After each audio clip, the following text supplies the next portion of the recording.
Rating types of students during exam. That one student studies strictly before 3 months. 3 నెలల ముందు నుంచి చదువుకున్నోడు రాయకుండా ఎలా ఉంటాడు? I would give him 10 on 10 preparation. మొత్తం ప్రిపేర్ అయ్యిండు కాబట్టి.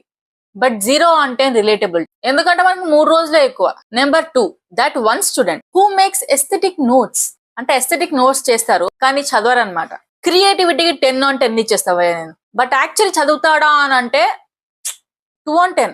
సబ్జెక్ట్ నోట్స్ కలర్ఫుల్ గా ఉంటాయి, సబ్జెక్ట్ ఆన్సర్స్ మాత్రం వదిలే. Number 3, the one who says నేను చదవలేదురా, నాకేం రాదురా, స్కూల్ మొత్తం తెలుసు నువ్వు చదివినావని, నువ్వు చదవలేదు అన్నావు, మేము నమ్మము, నమ్మలేము, నమ్మబోము.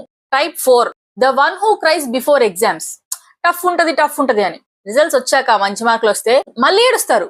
10 on 10 emotional rage. Actually certified over thinker అని చెప్పొచ్చు. They are my kind of people. కానీ ఏడుపు మాత్రం ముఖ్యం వాళ్ళకి. Type 5, the one who gave up before exams. And finally వాళ్ళు బిట్స్ కి కమిట్ అయిపోతారు. వాళ్ళ గ్రేడ్స్ 0 on 10 అయినప్పటికీ కూడా 10 on 10 యాక్సెప్టెన్స్. వాడు నమ్మేస్తాడు, నేనేం చదవలేదు, నాకేం రాదు, వచ్చిన బిట్స్ చూసి రాస్తా లేకపోతే చూపిస్తే రాస్తా. Very crystal clear. అట్లా వదిలేస్తేనే పీస్ ఉంటది. పట్టుకుంటే ఏముంటది చెప్పండి, వదిలేయాలి.